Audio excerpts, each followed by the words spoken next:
Hello mga karosa! Tara sa football game. Nag-trend lang kami kasi medyo hassle kapag nag-drive pa. Papunta kami ng Liverpool kasi dun yung parang home court nila. Everton Football Club. Yan yung club na sinusuportahan ng mga asawa namin. Kasama ko pala si Ate Elsie, ang asawa niya at ang asawa ko. Actually, surprise Christmas gift namin to sa kanila. Kasi alam namin matutuwa sila sa gantong klaseng gift. And ito yung store nila for all of their merchandise. Football is a big part of British culture. Lalo na sa England. Dito actually nag-originate ang modern European football na kilala natin ngayon. Grabe ka-passionate ang mga Brits sa sport na to. Kain muna kami ng lunch. Oh my god, it's big. How do I eat this? Carefully. So ayun na nga, sobrang laki ng influence ng football sa mga tao from local communities to national pride. Punong-puno ang mga stadiums, may friendly banter sa pubs at halos buong bansa humihinto kapag may big match.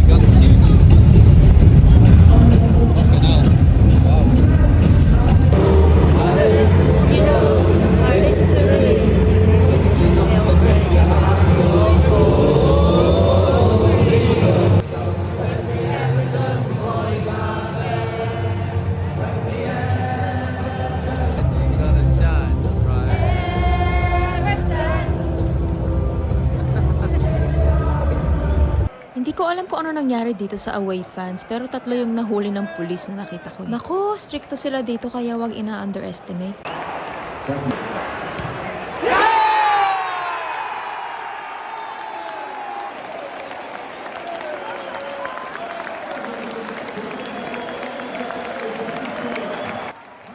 Yay! Nanalo sila 3-0. Umuulan, buti na lang may kapote kaming dala. Naglakad kami from stadium to town center for 40 minutes. Ininda ang ulan para kay Jollibee. Ito lang kasi ang branch na pinakamalapit sa amin. So in a year, parang mga 5 times lang ako nag-Jollibee. Pag nakapunta ng malalaking cities na may branch. At syempre, meron din kaming take out kasi next year na naman kami makapag-Jollibee. What a nice meal to end the day. Okay, bye.